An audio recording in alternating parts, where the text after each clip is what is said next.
오늘 영적 실체, 북한의 영적 실체에 대해서는 여러분들이 너무 많이 아시기 때문에 간략하게 여러분들한테 좀 말씀을 드려보죠. 제가 이제 이야기를 하기 전에 제가 전도에서 예수 잘 믿는 이분이 처음 저 때문에 복음을 받았고 예수 믿게 됐는데, 제가 그 집 어머니가 거기 계시는데 어머니하고 딸이 결혼해서 그 옆에 방에 있고 제가 3층 독채를 쓰고 있었거든요. 의정부에서 목회할 때. 근데 독채를 쓰고 있는데 그 딸이 이제 저한테 복음을 들어서 예수 믿게 됐고, 그러다 보니까 그 어머니는 교회는 안 나와요. 불교 신자인데 안 나오는데 저한테 와서 이제 이야기를 하는 거예요. 무슨 얘기를 하냐면, 과거에 그 전쟁이 끝나고 나서 먹고 살기 힘들 때 우리나라도 있었죠. 너무 배고파서 자기 딸이 하나, 아기가 있었는데 이걸 누구한테 갖다 주고 쌀 좀 달라고 해서 너무 배고파서 정신이 없어서, 그래서 이 쌀을 받아가지고 애를 넘겨주고 받아가지고 와서 밥을 먹고 그제 정신이 든 거예요. 내가 무슨 짓을 했나 하고. 그래서 다시 갔는데 없어진 거예요. 이게 그분이 실제로 저한테 해준 얘기거든요. 실제로 이 남한 땅에도 그런 일이 있었어요. 그러니까 여러분 우리가 그 배고픔에 아이를 넘겨준 이 이야기는, 배고픔의 그 비극은 한국이나 북한이나 다 같아요. 뭐 한국은 뭐 다르고 북한은 뭐 그렇고 이렇게 얘기할 수 있는 성질이 아니라 누구라도 다 같은 환경에 놓이면 그럴 수밖에 없다는 거죠. 그러니까 저는 그거를 직접 그분한테 듣고, 우리 한때 한국에서 이 가족 찾기 같은 걸 했거든요. 그것만 하면 TV에 앉으셔가지고 한없이 울면서 보시는 거예요. 그거를 한없이 울면서 그걸 보시는 그 아주머니의 모습이나 그 이야기를 들은 생각이 나요. 북한의 영적 실체에 대해서 여러분들이 잘 알고 있는 것처럼 북한의 영적 실체의 그 중심에는 주체 사상이 있어요. 그 주체 사상이 북한 백성들의 생각과 마음을 묶어버린 거죠. 그 주체 사상으로 모든 걸 다 일과시켜버린 거예요. 그래서 이제 여러분들이 아시는 것처럼 김일성의 일가를 숭배하게 만들었는데, 잘 아시죠? 우상화 작업을 했고, 우상들이 얼마나 많은지 한 3만 5천 개 정도 있다고 그러고, 또 영생탑을 제가 이제 정확한 숫자를 몰라 찾아봤더니 한 5만 8천 개 정도? 한 6만 개 정도 있대요. 6만 개 정도가 있고, 요즘에도 이 영생탑 같은 걸 새로 건립하는데 자리가 좋아야 되고, 있던 건물도 헐어버리고 거기다 짓고 뭐 그런 얘기도 나와 있고요. 그리고 또 그 혁명사상연구실, 이제 사상연구소죠. 이 연구소 같은 경우가 45만 개 정도 있대요. 그 45만 개. 그래서 어떤 분은 교회 그 건물 지을 필요 없이 그냥 거기 갖다 십자가 걸어놓으면 다 그게 교회라고, 교회 가서 질 필요 없다고, 교회 다 있다고 그러면서 그런 얘기를 하고. 그래서 이 북한은 어떻게 보면 국가이기도 하지만 국가라기보다는 하나의 종교 형태를 가지고 있죠. 그래서 이 종교 형태를 가지고 있는 이 주체 사상을 근거로 해서 우상화 작업하고 영생탑을 만들고 사상 교육을 시키는 이 일에 있어서 가장 걸림돌이 되고 있는 이 기독교를 핍박하고 교회를 멸절시켰어요. 복음을 받아들여서 하나님을 알게 되면 이 북한의 주체 사상하고 당장 대치가 돼서 부딪힐 수밖에 없어요. 그래서 이제 그때 당시에 모든 그리스도인들이 지하로 들어가서, 이제는 우리 그런 그분들 보고 지하교인이라고 그렇게 얘기를 해요. 이 지하교인들에게 하나님의 그 위로가 있기를 소망합니다. 근데 이제 지하교인들에게 이런 위로가 있는 것 중에 하나가, 제 혼자 생각해 보길, 여러분 지난 14일 날에 아시안컵, 아시아 클럽 역도 선수권 대회가 있었어요. 평양에서. 그래가지고 우리나라 김우식 선수가 금메달을 따서 분단 이후에 그 정지용 회장 이름을 딴 체육관에서 평양에서 이 태극기가 개항이 돼서 애국가가 울렸대요. 근데 이제 애국가 울린 그 소리를 들으면서 제가 애국가 가사가, 여러분 동해물과 백두산이 마르고 닳도록 그 다음 뭐죠? 하나님이 보호하사 그 나오잖아요. 근데 그 소리를 듣는 사람들 중에 혹 북한의 1세대들 기독교들이 많았을 텐데 1세대들이나 아니면 부모로부터 들었던 그 다음 세대에 그 소식을 들었던 사람들이 그 노래 가운데 하나님이라는 이야기가 나올 때 혹 그 소리를 듣고 아는 사람 같으면 그 소리를 들을 때 어땠을까? 그런 생각을 해봤어요. 그래서 하나님이 좀 그렇게라도 위로하셨나? 그러니까 저 북한 이제 열려서 우리 체육하는 사람들이 가서 전부 1등 해가지고 그때마다 전부 다 애국가 불려서 하나님이 보호하사 그 소리가 그 사람들한테 많이 들렸으면 좋겠어요. 근데 이제 이렇게 북한의 실정이 이제 교회를 멸절시키고 기독교를 핍박한 이런 내용을 가지고 있는데 이런 것이 이제 전체적인 내용뿐만 아니라 이제 북한 사람들 모습에서 아까 우리 동철 형님도 얘기한 것처럼 감시가 됐다고 그러죠. 그래서 이 감시가 되는 것 중에는 개인적인 사생활이 포기되는 그런 생활을 해요. 2명이 어떤 모임을 가는 것도 금한다고 해요. 왜냐하면 불온한 모임이 될 수 있다고 보기 때문이고 5명 이상 모이면 술 마시는 것이 불어된다면서요? 그래요. 5명이 모이면 술 먹지를 못하게 돼요. 왜냐하면 술 기운에 나라 불평할까봐. 그렇게 이야기가 나와 있어요. 또 이제 상부에서 하부 조직까지 감시체제가 되어 있는데 인민반장은 20가정에서 30가구 정도를 감시 책임자고 그리고 거기 밑에 있는 조장들은 3가구에서 5가구들을 감시하는 그런 체계가 돼서 보고하게 돼 있대요. 그리고 또 직장에서도 출근하게 되면 작업반장, 세포비서, 청년 초급 단체 비서 이런 것들을 줘서 그 안에서 이렇게 좀 일일이 이렇게 간섭하고 이렇게 보고되는 체제가 되어 있음을 말하고 그러니까 상호 전부 다 이렇게 돼 있어요. 저희들은 어렸을 때 북한에 대해서 어떻게 5호 담당제를 배웠거든요. 그래서 5명 이상이 서로 감시하는 체제를 이야기하는 것을 저희들은 학교 다닐 때 그렇게 공부를 했었는데 그래서 어떤 탈북자는 늘 그런 감시 속에 살다가 한국에 와서 아무 감시 없이 정말 편하게 하루를 잡은 적이 있다고 그런 얘기를 한 사람도 있다고 해요. 그러니까 이런 북한의 실태들을 우리가 또 볼 수 있고 또 하나는 북한에서는 여러분 생활총학 그래서 제가 지금 탈북자에 와서 이게 지금 거꾸로 내가 이야기를 들어야 되는 것 같은데 여러분들한테 지금 이게 주제가 이렇게 돼서 설명을 이렇게 드리는 거예요.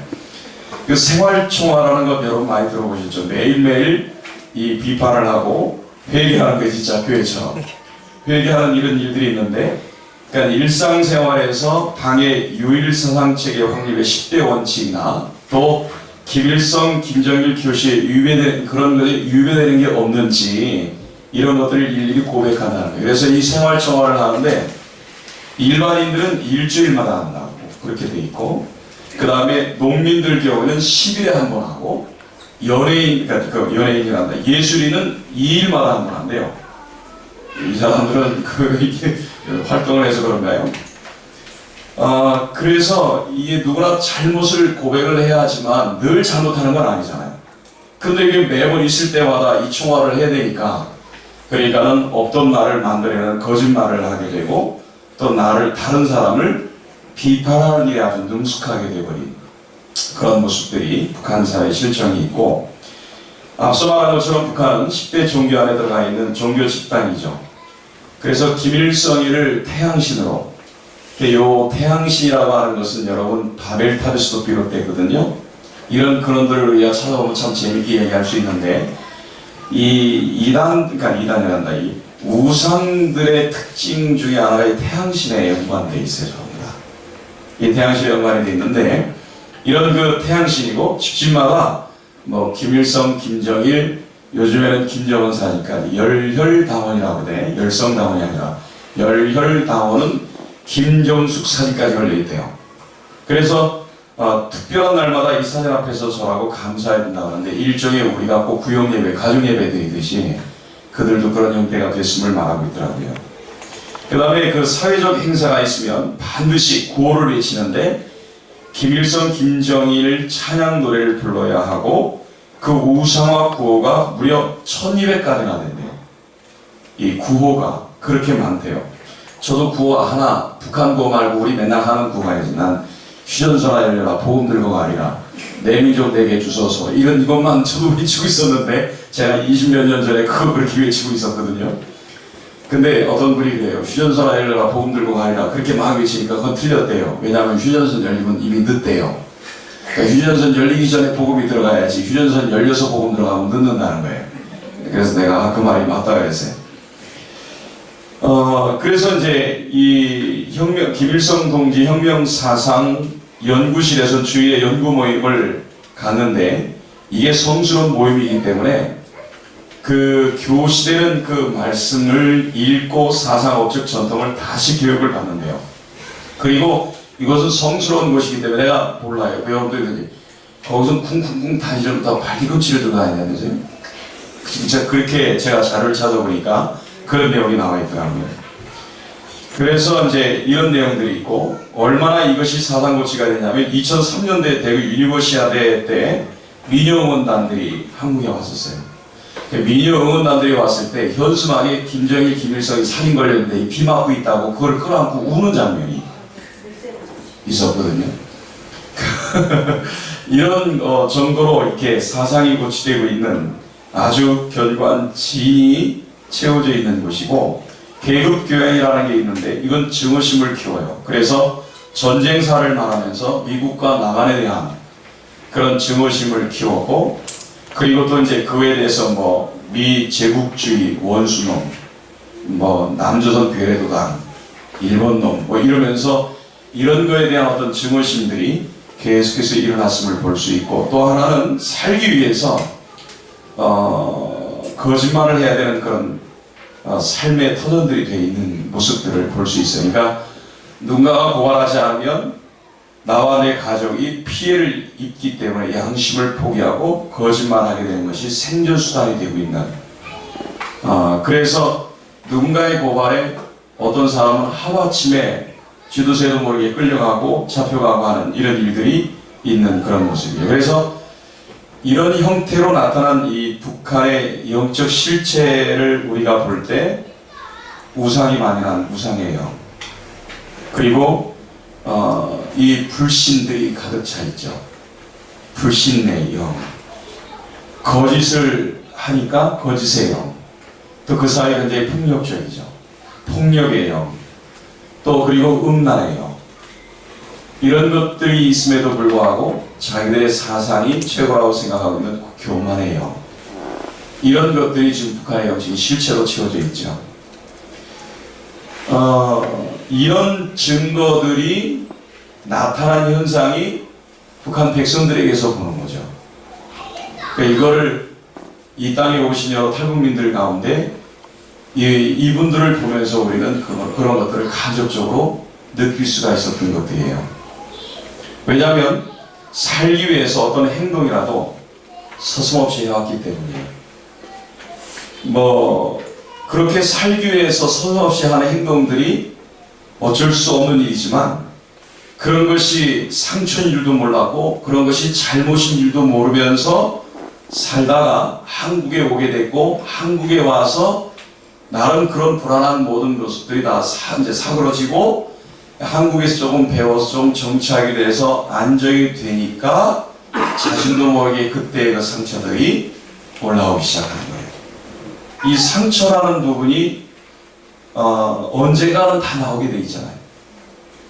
언젠가는 나오는데 그때는 살기 위해서 어쩔 수 없었잖아요.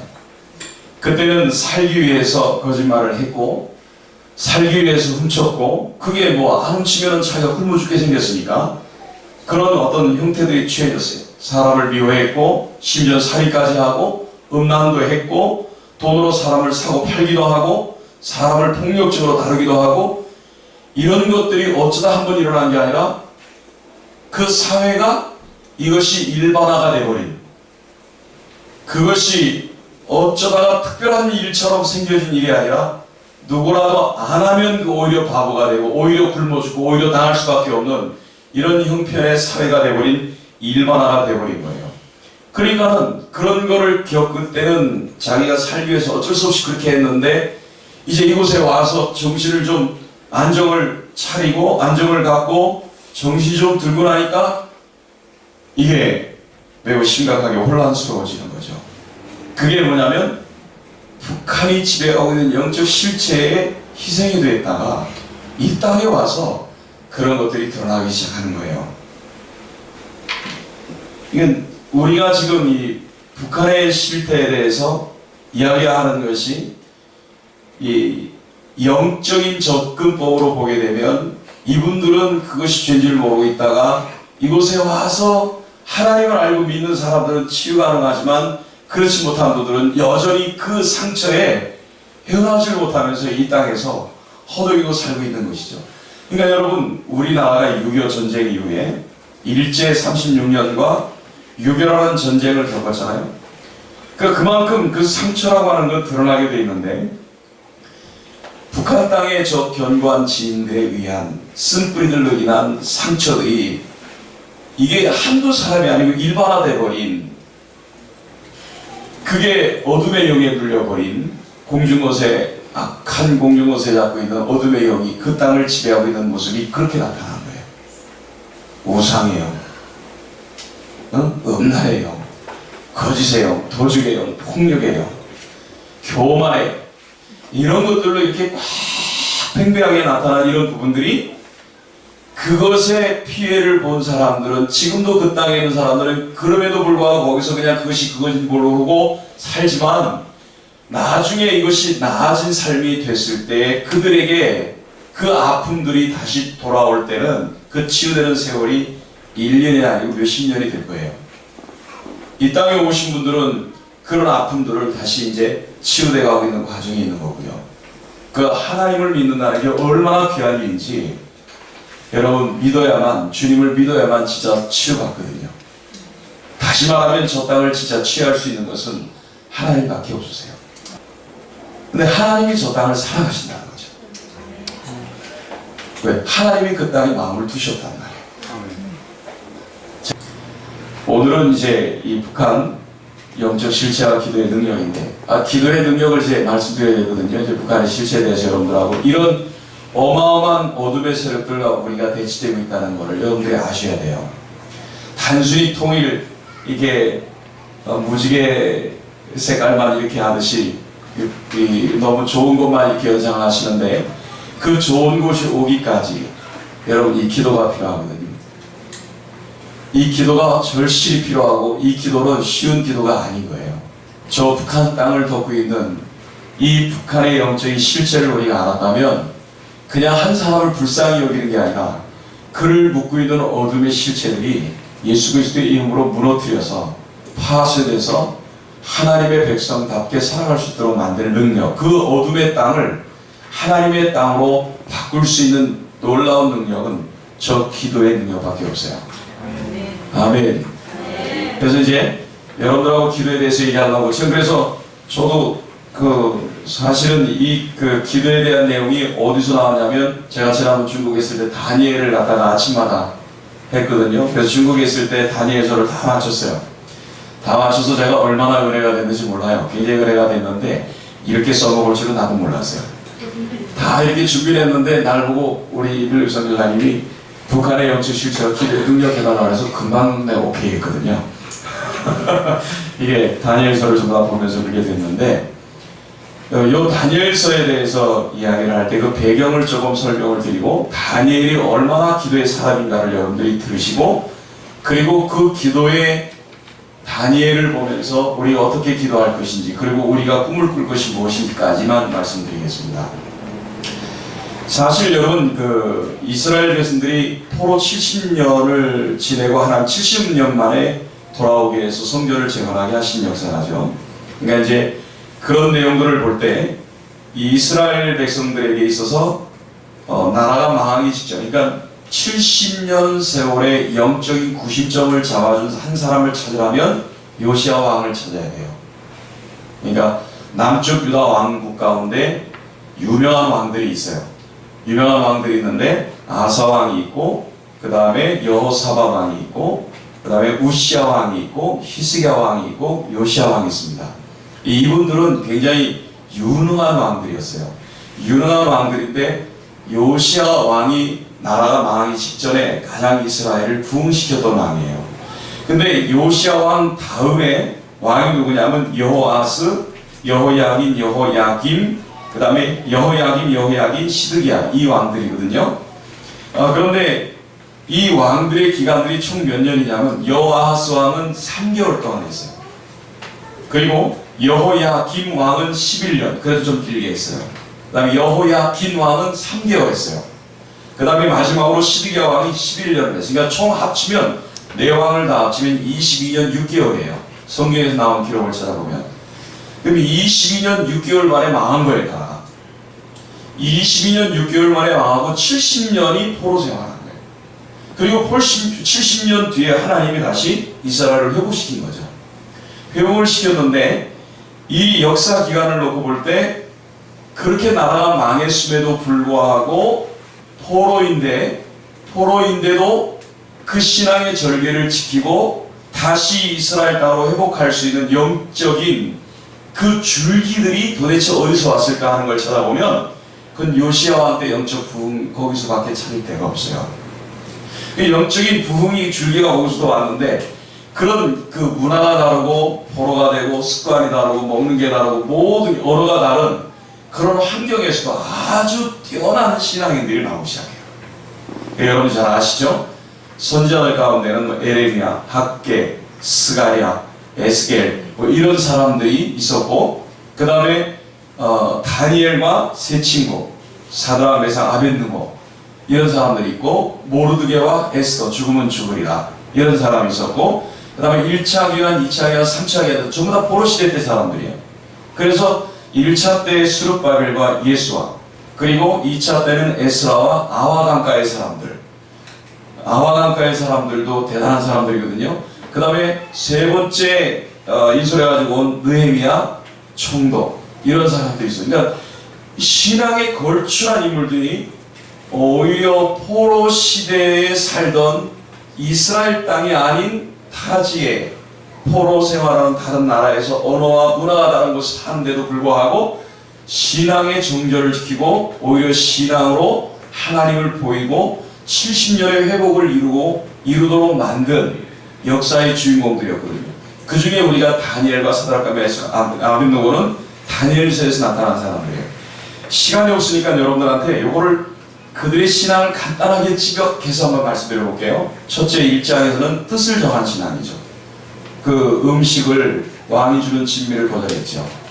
왕이 주는 진미를 거절하고 하나님께 기도하고 맡기면서 하나님께 믿음으로 나갈 때에 그 왕의 진미를 먹는 아이들보다 더 풍족하게 되는 그런 경험을 하죠. 이게 이제 뜻을 정했다라고 하는 것은 먹는 것 하나만 뜻을 정한 게 아니에요. 유대인들 이렇게 설명하면 자꾸 길어지는데요. 유대인들은 먹는 거 아무나 막 먹진 않아요. 그죠? 그래서 이방인 집에도 안 들어가는 거예요. 제가 김상환 목사님하고 이야기를 직접 나눈 적이 있었거든요. 김상환 목사님하고 이렇게 나눌 레벨은 아니지만 근데 그럴 기회가 있어서 말씀을 나눠봤는데 그분이 랍비가 한국에 와서 장관급 되는 랍비가 와서 초대를 해서 자기 집에 모시려고 했더니 그 정주하에 거절을 하더래요. 그래서 그 무슨 호텔이죠? 거기 강릉에 있는 거? 워커힐인가? 내가 광주구에 살았는데도 이제 떠났다고 이 생각이 안 나네요. 워커힐 호텔에 숙소를 잡고 안 들어오세요. 왜 그러냐 했더니 그 집에 초대를 받아서 갔는데 음식을 대접했는데 대소한 음식을 먹어야 되는데 안 먹으면 신뢰가 되는데 그 음식 가운데는 자기들이 먹지 말할 음식이 들어가 있으면 신뢰가 되기 때문에 아예 신뢰를 범하지 않기 위해서 그 집에를 안 들어가는 거예요. 요즘도 그래요. 그런데 여러분 포로가 돼서 오늘 죽을지 내일 죽을지 모르는 사람들이 왕이 주는 음식을 안 먹는다? 이건 자기 생명하고 확 바꾼이에요. 단순한 얘기가 아니에요. 그러니까 다니엘서를 보면서 이들이 일어난 사건은요 진짜 단순한 사건들이 아니에요. 마치 북한과 비교하면 어떨지 모르겠지만 북한에서 신앙생활하는 못지않는 그런 어려운 가운데 신앙의 정절을 지켜낸 사람들이에요. 이런 사람들이 다니엘이었는데 이 다니엘과 세 친구가 뜻을 정한 건 곧 그것을 안 먹겠다는 얘기는 자기 목숨하고 바꾸겠다는 그런 얘기하고 똑같은 거였어요. 그런데도 그렇게 뜻을 정했다고 하는 그 하나를 보면 다니엘과 세 친구는 앞으로 하나님이 허락한 시간까지는 자기들의 신앙의 색깔이 어떤 신앙 색깔로 살아갈 것임을 처음부터 아주 못을 바꾸고 얘기한 거예요. 처음부터 못을 딱 바꾸고 얘기한 거예요. 이런 걸 보고 신앙의 색깔이라고 해요. 저는요. 나의 신앙의 색깔이 뭐냐 이렇게 얘기를 해볼 필요가 있는 거예요. 그래서 다니엘과 세 친구는 그러고, 두 번째는 어떤 일이 생겼냐면 왕이 꿈을 꿨어요. 느부갓네살 왕이. 근데 생각이 안 나는 거예요. 생각이 안 나고, 생각이 안 나면서 사람 미치겠는 거예요. 환장하겠네. 그래서 술사, 박사, 술객 뭐 이런 모든 사람들을 다 불러다 놓고, 야, 내가 어저께 밤에 꿈을 꾼 것 같은데 기억을 못 하겠다. 그러니까 너희들이 내 꿈을 기억해내고 해석도 해라 하는 거예요. 그러니까 여러분, 그걸 누가 맞춥니까? 아무도 못 맞추지. 여러분, 제가 어저께 밤에 꿈을 꿨는데 여러분 알아보실래요? 안 그러면 오늘 다 죽습니다. 이런 거하고 똑같은 거예요. 나 어저께 꿈도 안 꿨어요, 사실은. 근데 이 느부갓네살 왕이 지금 그러고 있는 거죠. 그래가지고 왕이 얼마나 이게 범민스럽고 고통스러웠으면 이것들 다 가짜라고 다 죽이라고 하는 거예요. 그런데 그 술객과 술사 이 안에는 다니엘과 세 친구들도 각 민족에서 유능한 사람들을 뽑아서 조언을 해줄 수 있는 그 일원으로 그 안에 들어가 있었거든요. 그러니까 이건 이 세 사람은, 네 사람은 너무 쪼그레기라 그런 얘기 들어보지도 못하고 다 죽어야 하는 자리로 들어간 거예요. 그런데 근위대장 아리옥이 이제 사람들을 전부 다 죽이러 나갈 때 다니엘이 이야기를 해. 왜 그렇게 왕의 명령이 급하냐?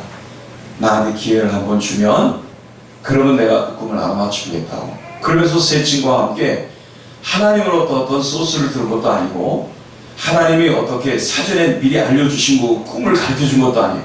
아무것도 모르는 상태에서 네 사람이 엎드려 집중적으로 기도했더니 하나님이 다니엘에게 그 꿈을 열어 보이셨어요. 이걸 하나를 놓고 보면 다니엘이 기도에 사랑을 하는 걸 감지하는 거예요. 2장부터. 여러분들 다니엘서를 어떻게 봐야 되는지 저의 관점을 말씀드리는 거예요. 한번 여러분들이 동의가 되시나요? 한번 들어보세요. 그래서 다니엘이 그 기도를 통해서 왕의 꿈을 해석을 해줍니다. 알려주고. 그래서 다니엘이 이제 두 가지 딱 나타났죠. 세 번째는요. 이 다니엘에게 이 세 번째는 어떤 일이 생기냐면 사드락과 메삭과 아벳느고에게 굉장히 어려운 일이 생깁니다. 그건 뭐냐면 왕이 하나의 신상을 만들어요. 하나의 신상을 만드는데 이 신상이 여러분 혹시 804의 동화사에 와 보셨습니까? 동화사에 큰 불상이 있는 거 보셨습니까? 전 대구에 사는 덕에 딱 한 번 제가 대구에 이사를 갔더니 우리 교회 집사님들이 목사님 이거 보셔야 된다고 날 가서 데려가서 그걸 보여줬어요. 엄청 큽니다. 근데 느부갓네살 신상이 이보다 조금 더 큽니다. 조금 더 커요. 얼마나 큰 신상을 세워놨는지요. 그래놓고는 모든 악기와 재금과 이런 것들이 함께 울릴 때는 전부 다 엎드려 절하라는 거죠. 엎드려 절하라고 그러는데 이 세 친구가 절을 안 해요. 절을 안 해요. 그래가지고 왕이 불러서 뭐라 그러냐면 야 너희들을 아껴서 하는 소리인데 좋은 말 할 때 절해라. 악기 소리가 다 같이 울려나서 빵빠리 다 같이 이렇게 종합적으로 음악이 나오면 그때 이렇게 엎드려 절해라. 그럼 내가 너희들을 살려줄게. 내가 너희들을 죽이려고 할 때 어느 신이들 너희들을 살려내겠냐. 그런 얘기를 하거든요. 그런 얘기를 할 때 이 세 친구가 뭐라고 하냐면 왕이여 그 말에 대해서 우리가 대답할 필요가 없다고 했어요. 진짜 대답도 기분 되게 나쁘게 했어요. 필요가 없다고 했어요. 대답할 필요가 없다고 했어요. 대답할 필요가 없다. 하나님이 우리를 구하실 것이다. 그리 아니할지라도 왕이여 아시옵소서 우리는 절하지 않을 겁니다. 이렇게 얘기했어요. 그러니 여러분 왕이 성질이 나서 배나 뜨겁게 했다고 해요. 진짜 배나 뜨겁게 한 건 그냥 그 불에 너도 죽을 텐데 왕이 약이 오는 거예요. 왕이 성질이 난 거예요. 그 말에 대답에. 그래서 굉장히 뜨겁게 만들었는데도 불구하고 이 세상에 들어가서 하나 타지를 않았어요. 그래가지고 왕이 하나님의 살아계심을 보게 됐어요. 다니엘을 통해서 하나님을 믿는 사람이 꿈을 알게 하고 해석한 그것도 굉장히 놀라서 하나님을 알게 됐고 사드락과 메삭과 아벳느고가 그 뜨거운 불문부승에 들어갔다가 살아나오는 그 모습을 보면서 하나님을 알게 됐어요. 이 하나님을 알게 되는 장면들이 나오기 시작되는 거예요. 여러분, 이 하나님의 이 역사들을 알게 되는 장면이 또 하나가 있는데, 이건 절대적인 하나님의 주권의 역사가 일어나요. 그게 뭐냐면, 왕이 꿈을 하나 꿨는데 높이 자기 나무가 올라가서 가지가 풍성한데 하늘 꼭대기까지 단 거예요. 그런데 그걸 베어버리라. 하나님의 사람이 나와서 그걸 베어버리죠. 이 꿈을 다니엘이 그걸 해석을 해주는데, 왕이 하늘 끝까지 하나님의 영광에 도달했는데 교만해서 그것이 베어지는 순간 7년 동안을 짐승과 같이 들에 싸고 풀도 뜯어먹고 그렇게 된다. 그러니까는 왕한테 주의를 줬어요. 절대 교만하지 말라고 주의를 줬는데, 이 왕이 그때만 해도 하나님을 잘 믿었던 터라 다니엘이 한 말을 얼마나 신임하고 들었는지 1년 동안은 지켜냈어요. 저 같으면 1년도 못 지켜요. 그게 왕의 자리인데요. 그때 당시 왕은 신하고 동급이었습니다. 신하고 동급이었기 때문에 못 지킨다. 여러분에게 왕의 자리를 넘겨주고 결혼하라 그러면 제 생각엔 하루가 아니라 1시간도 못 갈 겁니다. 근데 왕이 1년 동안 지킨 걸 보면 왕이 얼마나 신앙생활을 잘했다라는 걸 알 수 있죠. 느부갓네살이 불신자 왕이, 그것도 이방 나라, 그 제국의 왕이, 신과 같은 존재가 다니엘의 꿈에서, 그리고 풀무불에 들어가 나오는 일, 이런 일을 통해서 하나님을 믿게 됐다는 이 사실, 굉장한 역사고, 그리고 그렇게 믿게 된 이 왕에게 하나님이 절대 주권이 임했는데, 그 왕이 말해요. 야, 이 영광이 다 누구 때문에 된 거냐고 한마디 속으로 생각한 것 때문에 하나님이 그 꿈대로 치셔가지고요, 7년 동안을 미쳐가지고요, 밖에 나가서 이 짐승처럼 이슬을 맞고 자고, 그 다음에 머리털이 짐승처럼 자라고 손톱이 독수리처럼 돼버리고 풀을 뜯어먹고 7년대를 그렇게 보냅니다. 근데 너무 신기한 거는 7년 만에 꿈대로 총기가 돌아왔는데, 저는 진짜 놀라운 게 뭐냐면 돌아와서 왕의 자리를 다시 찾았다는 거예요. 여러분, 절대 권력자의 왕의 자리는 하루를 비워도 반영을 합니다. 근데 7년 세월을 그거를 하나님이 꿈대로 그대로 해줬으니 느부갓네살 왕의 찬양의 소리를 한번 들어보십시오. 대단합니다. 그러니까 여러분, 느부갓네살 왕이 그렇게 됐죠. 제가 지금 왜 이렇게 장황하게 설명하는지 제가 설명드릴게요. 그 다음에 다리오 왕, 느부갓네살 왕의 아들이에요. 근데 이 아들은 아버지가 하나님을 그렇게 경배하는 걸 알면서도 아버지와 정반대의 정책을 썼답니다. 그래서 예루살렘의 성전에 있었던 기명들을 가지고 나와서 술 먹는 자리에서 같이 술 먹고 교만하게 행동을 했어요. 근데 하나님 손가락이 딱 나와서 메네메 말 우르바신이라고 써버린 거예요. 글자가 나온 거예요. 글자가 나와서 쓰니까 그거를 보고 왕이 얼마나 놀랐냐면, 다 무릎과 무릎이 서로 닿다고 했어요. 그럼 우리나라 말로 마들마들 다리가 닿다는 거예요. 그러니까 얼마나 무서웠으면 바들바들 떨었다는 거지. 그런데 왕비가 나타나서 하나님의 신에 감동된 사람 다니엘 있지 않냐고 그랬어요. 그래서 다니엘을 부를 때에 이 그 왕이 뭐라고 그러냐면, 네가 포로로 잡혀왔던 그 다니엘이냐 이렇게 얘기를 해요. 그러니까 다니엘을 존중을 안 했어요. 그 말은 하나님하고 상관없었다. 하나님을 알면서. 그래서 하나님이 이때에 그 저울을 달아서 이 다리오 왕이 하나님 앞에 저울을 달아보니 부족함이 되었다라고 하는 뜻을 가지고 있는 이 메네메네 데겔 우르바신이라고 하는 말을 통해서 이 다리오 왕을 제거시켜요. 그러니까 하나님께서 느부갓네살은 믿게 하고 그 아들은 제거시키죠. 이에 왕을, 어떤 왕은 하나님이 믿게 하고 어떤 왕은 안 되니까 아예 제거를 시켜버리는 거예요. 그러니까 이것이 전부 다 뭐하고 연관이 되냐면 이스라엘의 회복과 연관이 되어 있어요. 이스라엘 회복과 연관이 되어 있어요. 근데 그뿐만 아니라 이제 다니엘도 얼마나 이 벨사살 왕이 그 다음에 이제 다리오 왕이 있는데, 이 다리오 왕이 얼마만큼 다니엘을 이렇게 아끼고 사랑했는데 정적들이 있어. 갈대아 사람들이 다니엘을 제거하기 위해서 역시 다니엘도 사자굴에 들어가는 거죠. 사자굴에 들어가는데 마찬가지로 다니엘도 사자굴에 들어가서 먹힌 게 아니라 사자가 온순하게 있다가 나와요. 그래서 역대 왕들이 바벨론 왕들을 보면 어떤 왕은 하나님이 세우셔서 믿게 만들고 어떤 왕은 아예 싹이 안 되니까 끝내버리고 어떤 왕은 다시 이게 이제 다음의 왕은 반기가 일어나서 다리 왕 때문에 이 문제가 돼서 이제 끝났잖아요. 그러니까 다른 왕조가 더 썼음에도 불구하고 여전히 하나님을 믿는 왕들이 생기게 만들면서 이 계속된 그 하나님의 사람들의 역할들이 나타나요. 에스더 시대 때의 아수르 왕 같은 경우도 마찬가지예요. 그때도 모르드게와 에스더로 인해서 불신자였던 왕이 하나님을 믿고 찬양하게 만들어요. 그러니까 이런 모든 일들이 어디에 연관이 되어 있냐면 이스라엘 회복에 연관이 되어 있어요. 하나님은 이스라엘 회복을 위해서 그 불신 세력들 가운데 하나님의 사람들을 심어가지고 하나님의 사람들을 심어서 그들을 믿게 만들고 이스라엘이 돌아가서 회복할 수 있도록 그런 일을 조성하기 위해서 왕들이라 할지라도 그 백성이라 할지라도 믿도록 만드셨다는 거예요. 이런 역사를 하셨어요. 그런데 이렇게 믿도록 만드는 역사를 하는 다니엘과 사드락과 메삭 아벳느고 이 다니엘서를 놓고 보면 다니엘이 어떤 사람이냐, 그거를 위해서 항상 하나님 앞에 기도했다는 거죠.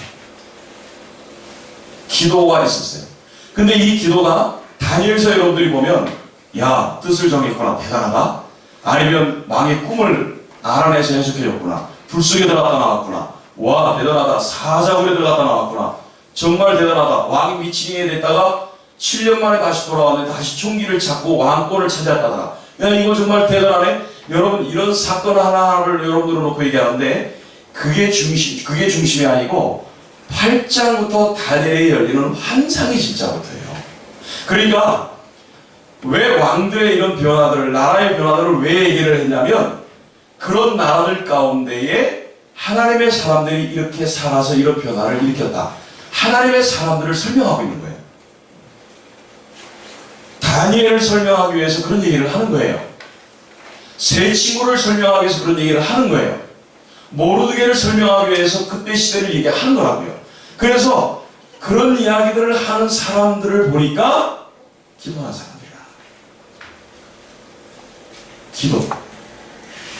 그런데 이 기도의 정점이 뜻을 정해서 내가 부정한 음식을 안 먹기 위해서 기도도 했지만 그 기도의 클라이막스가 그게 아니었어요.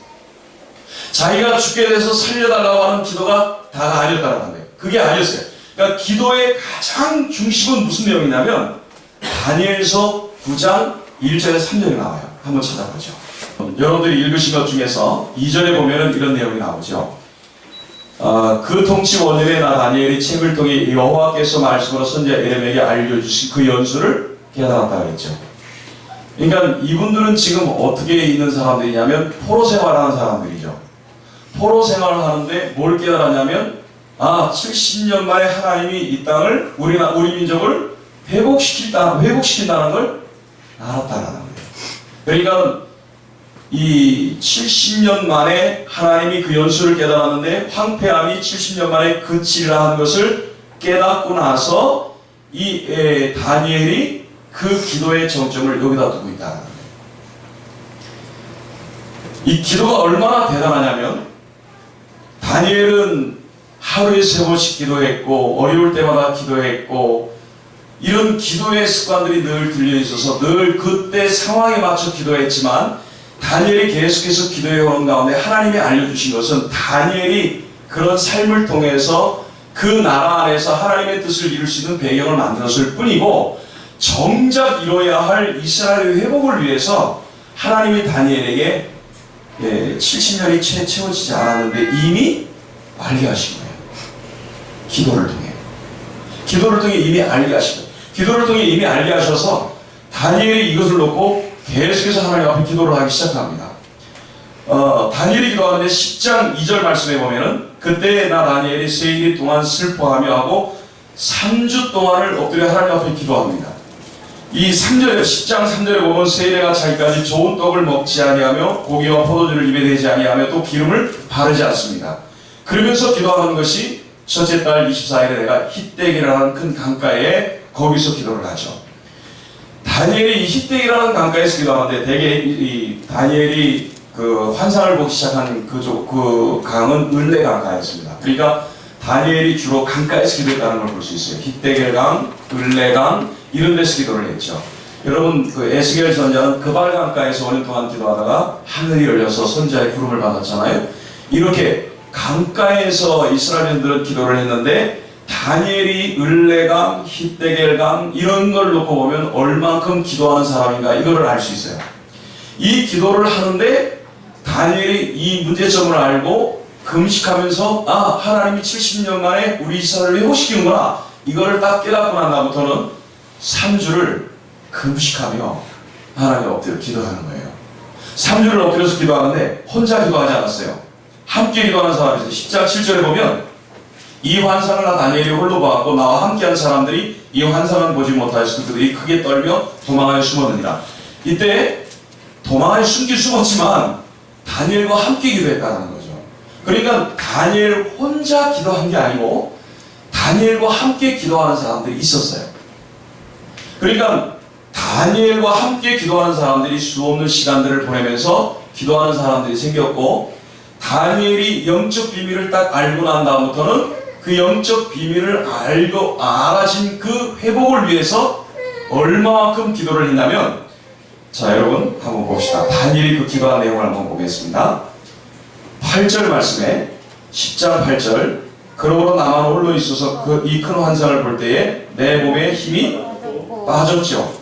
나의 아름다운 빛이 변하여 썩은 듯 하였고 나의 힘이 다 없어졌으나 그러니까 여러분 얼마만큼 기도를 했냐면 내 힘이 빠질 정도로 기도했어요. 다니엘의 기도가 내 힘이 빠질 정도로 기도했어요. 그런데 그때 하나님이 다시 만져주세요. 10절에 보면 한 손이서 나를 어루만지시기로 내가 떨었더니 그가 내 무릎과 손바닥이 땅에 닿게 일으키고 그랬죠. 이게 이제 어루만져주시는 그런 기도가 됐죠. 13절 보면은 21일 동안 기도했어요. 21일 동안 쉬지 않고 기도했고 16절에 보면은 입술을 만져주시는 그 은혜를 받았어요. 왜냐하면 힘이 없어졌기 때문에. 그리고 17절에 보면 내 몸에 힘이 없어졌고 호흡이 남지 아니하였사오니 그랬어요. 호흡이 남지 않았다 그랬어요. 자 여러분 호흡이 남지 않았다는 얘기는 무슨 말이죠? 여러분 얼마만큼의 기도인지를 알겠죠? 완전히 힘이 빠질 정도의 기도였고 하나님이 만져주고 힘을 주니까 다시 일어나서 말을 했는데 나중에는 뭐라고 해요? 내 호흡이 남지 않을 정도라고 했어요. 그러니까 자기의 민족이 회복될 거를 알게 되니까 자기의 민족이 회복되는 걸 알게 되니까 다니엘이 그동안 기도해온 게 사건 때문에 기도 얘기를 했지만 사실은 다니엘이 그런 기도를 통해서 기도의 결정체는 70년 만에 회복할 거라는 그 연수를 깨달은 것이고 다니엘은 그 영광을 보지 못했어요. 이스라엘의 영광을 보지 못했어요. 그 예루살렘에 와서 다시 재건축을 하고 그리고서는 그 부흥이 일어나는 그 신성국가가 된 느헤미야에서 8장에 다니엘이 없었어요. 다니엘이 없었지만 다니엘이 그 영광을 바라보고 하나님 앞에 기도했어요. 그 자기 자리에서 자기 맡은 역할을 해냈어요. 그리고 기도를 얼마나 뜨겁게 했는지 결국은 이스라엘이 70년 만에 돌아가서 하나님의 나라 왕국을 세웠어요. 이게 여러분 기도예요. 이게 기도라고요.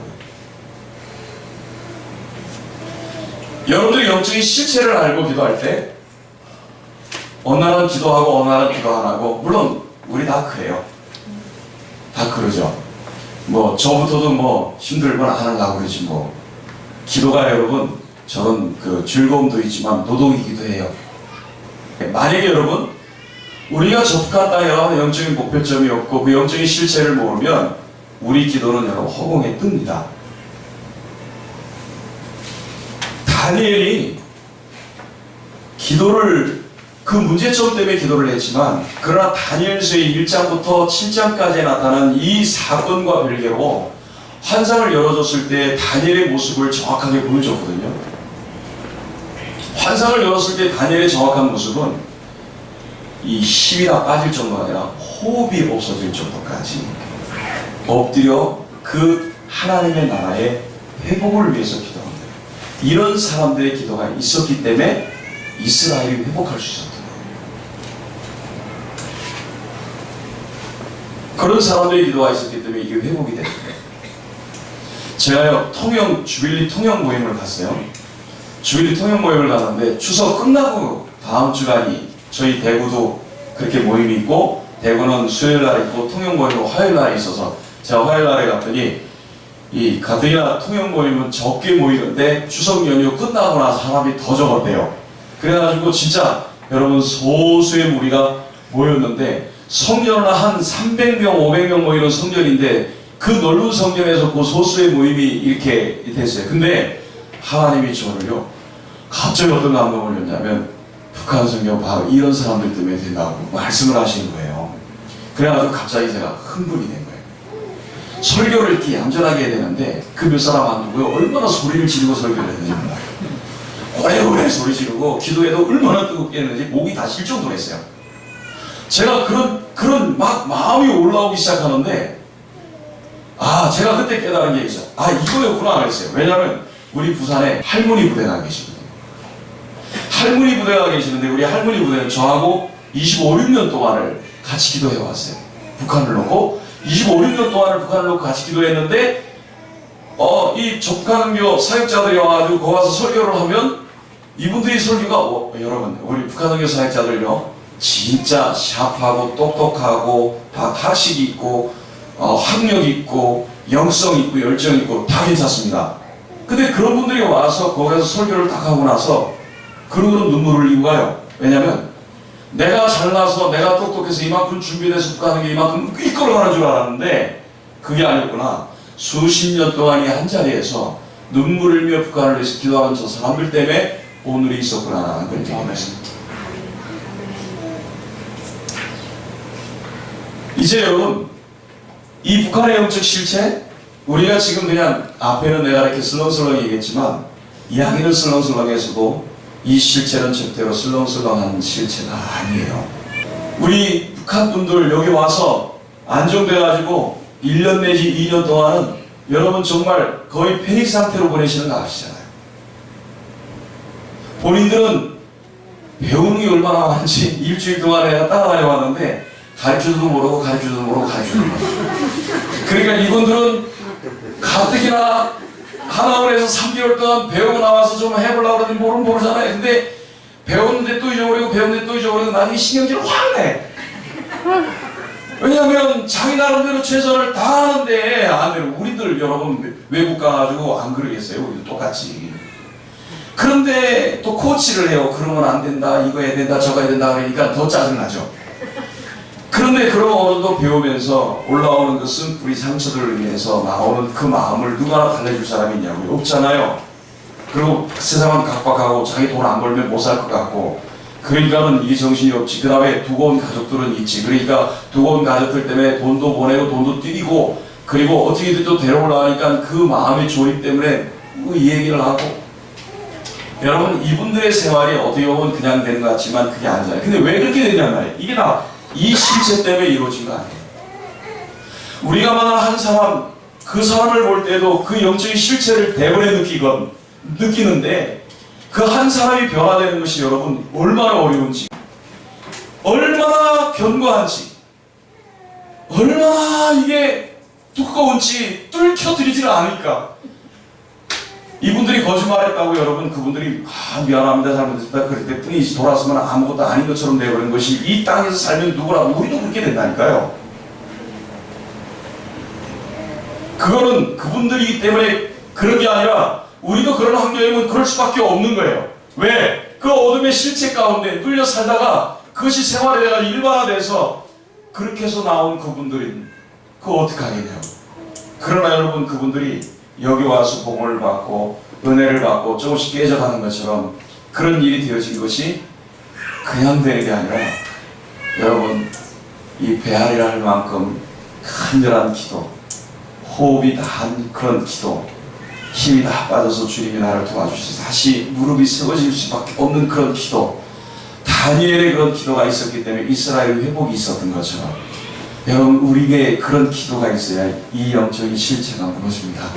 네. 그래서 여러분 다니엘서를 보는 거는 사건 중심으로 보면 안 돼요. 이스라엘의 회복을 놓고 보셔야 돼요. 잠깐 통성으로 제가 기도를 인도할게요. 기도하겠습니다. 여러분, 우리가 영적 실체에 대해서 얘기를 하는데, 이건 북한의 영적 실체이지만 사실은 여러분의 영적 실체는 어떠신가요? 저 어둠의 실체들이 그냥 하나의 북한 땅의 실상을 보는 것이 아니라 북한 사람을 보면서 그들의 변화가 우리가 승리의 깃발로 나타날 줄로 믿습니다. 하나님 한 사람 한 사람을 변화시켜 주시고 때가 되면 하나님 급속히 그 땅에 복음의 불길들이 들어가게 하셔서 불같이 일어나게 하셔서 죽어가는 모든 영혼들이 살아나는 역사가 있게 해 주시옵소서. 우리 나아같이 주님의 이름을 세 번 크게 부르고 함께 동서로 일어나겠습니다. 주여!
성소로 기도하겠습니다. 한 번 더 기도할 때 하나님 북한 땅을 덮고 있는 공중거수 잡고는 어둠의 영이 무너지게 해 주옵소서.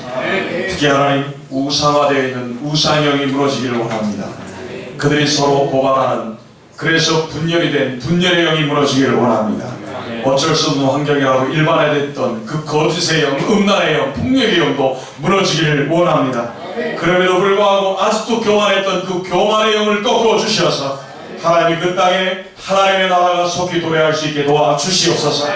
하나님 말씀만이 그 땅을 회복시킬 수 있사오니 주여 복음이 들어가 하나님의 영광의 역사가 일어나게 하시고 그 땅을 덮은 모든 어둠의 영이 예수의 이름으로 물러가게 해 주옵소서. 우리 다같이 한 번 더 주님의 이름을 한 번 크게 부르고 통성으로 기도하는 시간 갖겠습니다.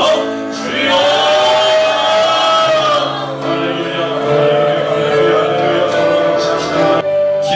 보여주신 것처럼 하나님 기도의 사람들을 일으켜 주옵소서. 이 땅의 사역자들이 일어나게 해 주옵소서. 때가 되면 일어나 빛을 발하라 말씀하실 때 하나님이여 바알에게 무릎을 꿇지 않은 7,000명들을 일으켜 세우시듯이 하나님 이제 이 땅에 그런 사명자가 필요합니다. 하나님 이 땅에 그런 기도꾼들이 필요합니다. 기도의 영의 이끌림을 받고 성령의 이끌림을 받아서 하나님 말씀이라면 죽기까지 순종할 사명자들이 필요합니다. 하나님 나부터가 그 사명자가 되게 하시고 나부터가 기도꾼이 되게 하여 주시어서 하나님 우리가 부르고 기도할 때 하늘문이 열리게 하시고 아버지 하나님의 복음에 눌린 모든 눌린 자들이 자유케 되게 하시고 눈물자가 눈을 뜨는 놀라운 능력의 역사가 일어나게 하여 주옵소서. 우리 이 시간 사명자들이 일어나게 해달라고 기도꾼들이 모아지게 해달라고 다시 한번 주님의 이름을 한 번 더 크게 부르고 동성기도 합니다. 주여 할렐루야 주님 감사합니다. 주님